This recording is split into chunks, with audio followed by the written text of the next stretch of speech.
অসমৰ ছগৰাকী সাহিত্যিকলৈ 2020 বৰ্ষৰ সাহিত্য অকাডেমী বঁটা।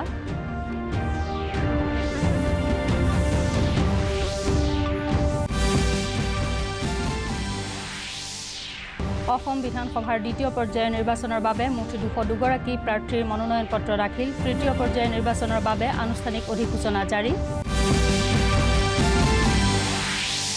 আৰু আহমেদাবাদত অনুষ্ঠিত ভাৰত আৰু ইংলেণ্ডৰ মাজত প্ৰথমখন টি20ত ইংলেণ্ড বিজয়ী। নমস্কাৰ, পুৱাৰ বাতৰিলৈ স্বাগতম জনাইছো। এতিয়া বিতং বাতৰি। 2020 বৰ্ষৰ সাহিত্য অকাডেমী বঁটাসমূহ ঘোষণা কৰা হৈছে। দিল্লী সাহিত্য অকাডেমীয়ে কালি এক প্ৰেছ বিজ্ঞপ্তিযোগে এই বঁটা ঘোষণা কৰে। অসমীয়া আৰু বড়ো ভাষাত অসমৰ ছগৰাকী সাহিত্যিকে এই বঁটা লাভ কৰিছে। বেংচতা শীৰ্ষক গল্প সংকলনৰ বাবে অপূৰ্ব কুমাৰ শইকীয়ালৈ সাহিত্য অকাডেমী বঁটা আগবঢ়োৱা হৈছে। সাহিত্য অকাডেমী যুৱ পুৰস্কাৰ লাভ কৰিছে মেঘ ঘোঁৰা শীৰ্ষক কবিতাৰ বাবে দ্বিজেন দাসে। অসমীয়া ভাষাত শিশু সাহিত্য পুৰস্কাৰ লাভ কৰে ফচং নামৰ চুটি গল্পৰ বাবে মাধুৰীমা ঘৰফলিয়াই। আনহাতে বড়ো ভাষাৰ গল্প গথেনাই লামায়ং গদান আগানৰ বাবে ধৰণীধৰ আবাৰীলৈ মৰণোত্তৰভাৱে সাহিত্য অকাডেমী বঁটা আগবঢ়োৱা হৈছে। আবৈ আবৌ আৰু আং শীৰ্ষক কবিতাৰ বাবে নিউটন কুমাৰ বসুমতাৰীক সাহিত্য অকাডেমী যুৱ পুৰস্কাৰ আগবঢ়োৱা হয়। বড়ো ভাষাৰ গথচা বিচম্বীৰ বাবে অজিত বৰুৱাই শিশু সাহিত্য পুৰস্কাৰ লাভ কৰিছে। সাহিত্য অকাডেমী বঁটা লাভ কৰা ৰাজ্যৰ আটাইকেইগৰাকী সাহিত্যিকলৈ মুখ্যমন্ত্ৰী সৰ্বানন্দ সোণোৱালে টুইটযোগে শুভেচ্ছা জ্ঞাপন কৰিছে। অসম বিধানসভাৰ দ্বিতীয় পৰ্যায়ৰ নিৰ্বাচনৰ বাবে কালি মনোনয়ন পত্ৰ দাখিলৰ অন্তিম দিনালৈ মুঠ 202 গৰাকী প্ৰাৰ্থীয়ে মনোনয়ন পত্ৰ দাখিল কৰিছে। অহা 1 এপ্ৰিলত ৰাজ্যৰ 39টা বিধানসভা সমষ্টিত দ্বিতীয় পৰ্যায়ৰ নিৰ্বাচন অনুষ্ঠিত হ'ব। 15 মাৰ্চ সোমবাৰে মনোনয়ন পত্ৰসমূহ পৰীক্ষা কৰা হ'ব আৰু মনোনয়ন পত্ৰ প্ৰত্যাহাৰৰ অন্তিম দিন হ'ল 17 মাৰ্চ। আনহাতে 27 মাৰ্চত 47টা সমষ্টিত অনুষ্ঠিত হ'বলগীয়া প্ৰথম পৰ্যায়ৰ নিৰ্বাচনৰ বাবে মুঠ 269 গৰাকী প্ৰাৰ্থীয়ে প্ৰতিদ্বন্দ্বিতাত অৱতীৰ্ণ হ'ব। ৰাজ্যৰ নিৰ্বাচন বিভাগৰ সূত্ৰই জনোৱা মতে প্ৰথম পৰ্যায়ৰ নিৰ্বাচনৰ বাবে মুঠ 295 গৰাকী প্ৰাৰ্থীৰ মনোনয়ন পত্ৰসমূহ পৰীক্ষাৰ পাছত 10 গৰাকী প্ৰাৰ্থীৰ মনোনয়ন নাকচ হয় আৰু কালি মনোনয়ন পত্ৰ প্ৰত্যাহাৰৰ অন্তিম দিনা 16 গৰাকী প্ৰাৰ্থীয়ে তেওঁলোকৰ মনোনয়ন পত্ৰ প্ৰত্যাহাৰ কৰে।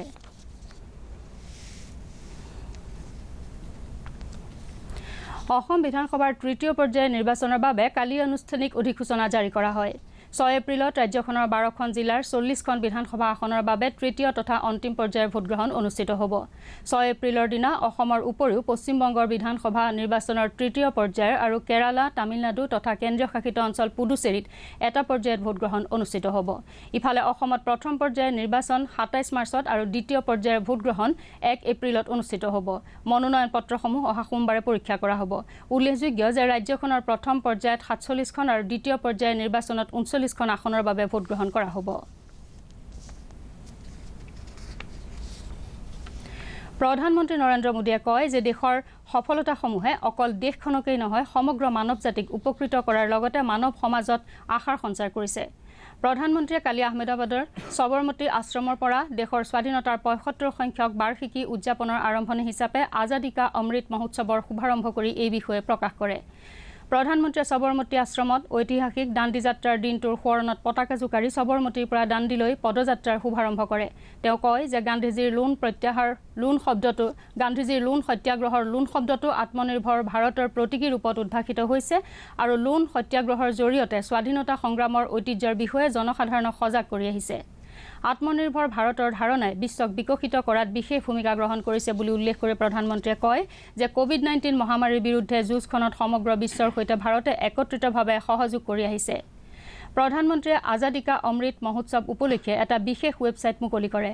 অনুষ্ঠানত কেন্দ্ৰীয় সংস্কৃতি আৰু পৰ্যটন দপ্তৰৰ ৰাজ্যিক স্বতন্ত্ৰ মন্ত্ৰী প্ৰহ্লাদ সিং পেটেলে কয় যে এই মহোৎসৱ দেশৰ জনগণৰ মহোৎসৱলৈ ৰূপান্তৰিত হ'ব। অনুষ্ঠানত গুজৰাটৰ মুখ্যমন্ত্ৰী বিজয় ৰূপানীয়ে 1930 চনৰ কালিৰ দিনটোত মহাত্মা গান্ধীয়ে ঐতিহাসিক দাণ্ডী যাত্ৰাৰে ব্ৰিটিছৰ বিৰুদ্ধে স্বাধীনতা সংগ্ৰাম আগবঢ়াই নিছিল বুলি উল্লেখ কৰে। ইতিহাস बनते भी देख रहे हैं और इतिहास का हिस्सा भी बन रहे हैं। आज आजादी के अमृत महोत्सव का प्रारंभ हो रहा है। पहला दिन है। हमारे यहां मान्यता है कि जब कभी ऐसा अवसर आता है तब सारे तीर्थों का एक साथ संगम हो जाता है। आज एक राष्ट्र के रूप में भारत के लिए भी ऐसा शाश्वत भारत की परंपरा भी है, स्वाधीनता संग्राम की परछाई भी है और आजाद भारत के गौरवान्वित करने वाली प्रगति भी है। Freedom struggle ideas at 75, achievements at 75, actions at 75 और resolves at 75. সমগ্ৰ দেশৰ লগতে অসমতো আজাদী কা অমৃত মহোৎসৱ উপলক্ষে বিভিন্ন কাৰ্যসূচী গ্ৰহণ কৰা হয়। অসম চৰকাৰৰ উদ্যোগত স্বাধীনতাৰ ৭৫ বছৰ উপলক্ষে বিভিন্ন কাৰ্যসূচীৰ শুভাৰম্ভ কৰা হয়। এই উপলক্ষে গুৱাহাটীৰ চানমাৰীৰ আঞ্চলিক আউটৰিচ ব্যুৰোত মহাত্মা গান্ধীৰ প্ৰতিমূৰ্তি পৰিষ্কাৰকৰণৰ এক অভিযান আৰম্ভ কৰা হয়। এই অনুষ্ঠানত 12খন মহাবিদ্যালয়ৰ এনচিচি কেডেটসকলে অংশগ্ৰহণ কৰে। ৭৫ সপ্তাহজোৰা বিভিন্ন কাৰ্যসূচীৰে এই মহোৎসৱ 2022 চনৰ 15 আগষ্টত সামৰণি পৰিব।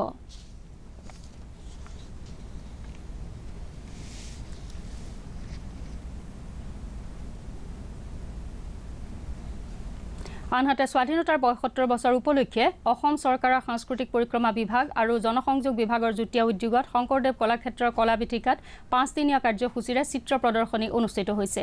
প্ৰদৰ্শনী শুভাৰম্ভ কৰি 2 বিভাগৰ আয়ুক্ত সচিব প্ৰীতম শইকীয়াই কয় যে আজাদী কা অমৃত মহোৎসৱ উপলক্ষে অহা 3 এপ্ৰিলত জ্যোতি চিত্ৰবনত অসমীয়া ছবি মণিৰাম দেৱান প্ৰদৰ্শিত হ'ব।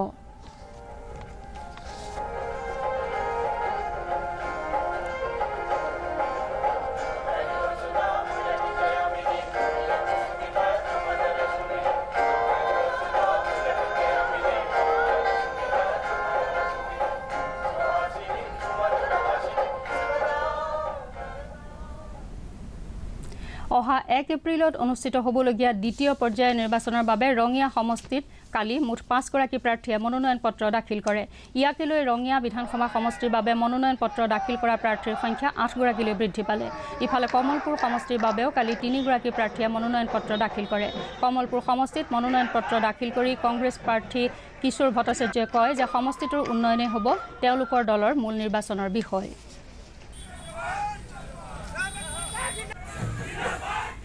ভাৰত চীন সীমান্ত সংক্ৰান্ত পৰামৰ্শ আৰু সমন্বয়ৰ বাবে গঠিত কাৰ্যকৰীকৰণৰ প্ৰক্ৰিয়াৰ 21 সংখ্যক বৈঠকখনত কালি সীমান্তৰ নিয়ন্ত্ৰণ ৰেখাৰ ৱেষ্টাৰ্ণ ছেক্টৰৰ পৰিস্থিতি সন্দৰ্ভত পৰ্যালোচনা কৰা হয়।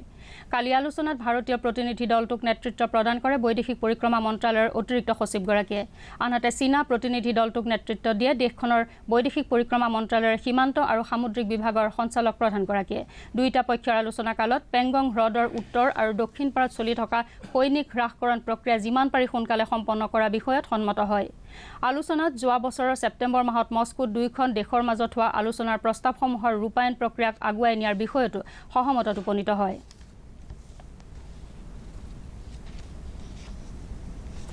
সমাগত বিধানসভা নিৰ্বাচনত ভোটদানৰ হাৰ বৃদ্ধিৰ লক্ষ্যৰে বিশ্বনাথ জিলা প্ৰশাসনে বিশ্বনাথ আৰু বিহালী নিৰ্বাচনী শীৰ্ষক গীত আৰু নিৰ্বাচনৰ প্ৰতীকী পথ উন্মোচন কৰাৰ লগতে এক সংহতি যাত্ৰাও উলিয়ায়। এই উপলক্ষে বিশ্বনাথ জিলাৰ অতিৰিক্ত উপায়ুক্ত ডক্টৰ সূৰ্যকমল বৰাই ৰচনা কৰা তথা দিবাকৰ বৰাই সুৰ দিয়া গীতটিত কণ্ঠদান কৰে বিশ্বনাথৰ গায়িকা নাহিদ আফৰিনে। বিশ্বনাথৰ ক্লক টাৱাৰৰ সমীপত আয়োজিত উন্মোচন অনুষ্ঠানত জিলা নিৰ্বাচনী বিষয়া প্ৰণৱ কুমাৰ শৰ্মাইও ভাগ লয়। অনুষ্ঠানত জিলা উপায়ুক্তগৰাকীয়ে প্ৰতীকী পথ উদ্বোধন কৰাৰ পাছতে সভাথলীৰ পৰা জিলা উপায়ুক্ত কাৰ্যালয়লৈকে সংহতি যাত্ৰাও অনুষ্ঠিত কৰা হয়। এইটো কাৰণে ভাল লাগিছে যে মই মোৰ জন্মস্থান বিশ্বনাথৰ বাবে বিহালীৰ বাবে মই গীত এটি বাণীবদ্ধ কৰিছোঁ। অনুভৱ খুব ভাল। ময়ো প্ৰথম ভোট দিম আৰু সেয়েহে মই মোৰ বয়সৰ বিশেষকৈ যিসকল ছাত্ৰ ছাত্ৰী আছে তেওঁলোককো আহ্বান কৰিছোঁ যাতে তেওঁলোকো ওলাই আহক ভোট দিবলৈ, কাৰণ আগন্তুক ভৱিষ্যতৰ নাগৰিক আমিয়ে এখন ভাল সমাজ গঢ়ি তুলিব লাগিব, গতিকে তাৰ দায়িত্বও আমাৰ হাততে আছে।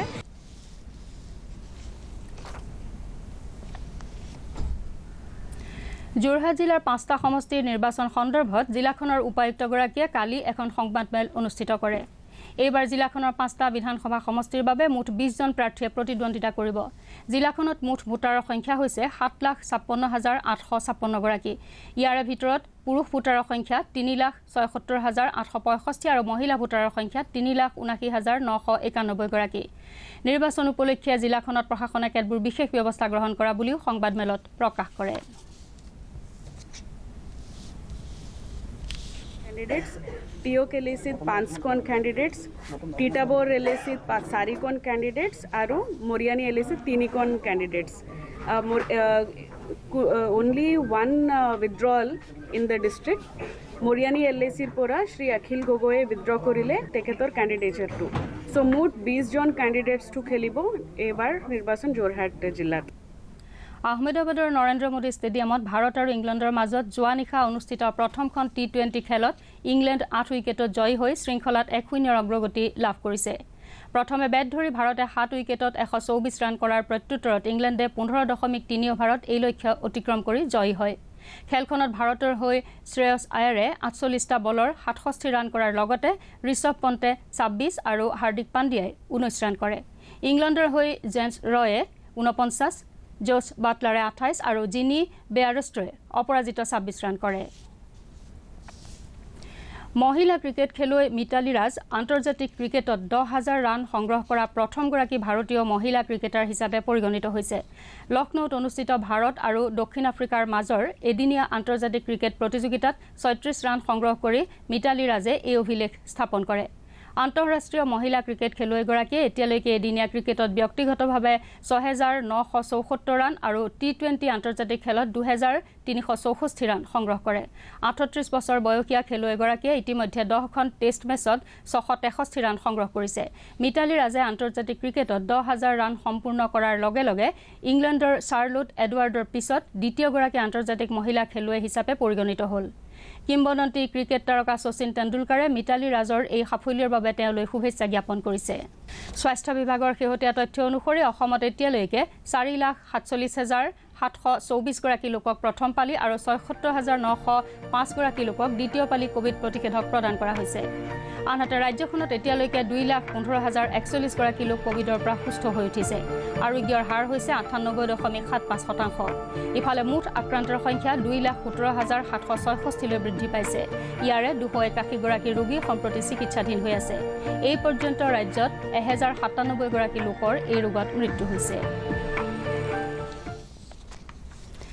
কেন্দ্ৰীয় স্বাস্থ্য মন্ত্ৰালয়ৰ তথ্য অনুসৰি দেশত এতিয়ালৈকে 2,61,64,920 গৰাকী লোকক কোভিড প্ৰতিষেধক প্ৰদান কৰা হৈছে। আনহাতে দেশত 1,09,53,303 গৰাকী লোক কোভিডৰ পৰা সুস্থ হৈ উঠিছে। ইয়াৰ বিপৰীতে মুঠ আক্ৰান্তৰ সংখ্যা প্ৰায় 1,13,08,846 হৈছেগৈ। ইয়াৰে 1,97,237 জন ৰোগী এতিয়াও চিকিৎসাধীন হৈ আছে। ইয়াকে লৈ দেশত 1,58,306 জন লোকৰ কোভিডত মৃত্যু হৈছে। বাতৰি শেষ হোৱাৰ আগতে প্ৰধান বাতৰিসমূহ পুনৰ কৈ দিছো।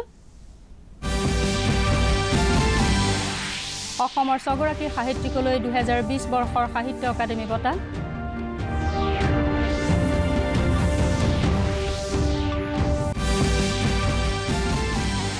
অসম বিধানসভাৰ দ্বিতীয় পৰ্যায়ৰ নিৰ্বাচনৰ বাবে মুঠ 202 গৰাকী প্ৰাৰ্থীৰ মনোনয়ন পত্ৰ দাখিল। তৃতীয় পৰ্যায়ৰ নিৰ্বাচনৰ বাবে আনুষ্ঠানিক অধিসূচনা জাৰি। আৰু আহমেদাবাদত অনুষ্ঠিত ভাৰত আৰু ইংলেণ্ডৰ মাজত প্ৰথমখন T20 ইংলেণ্ড বিজয়ী। পুৱাৰ বাতৰি মানতে অন্ত পৰিল।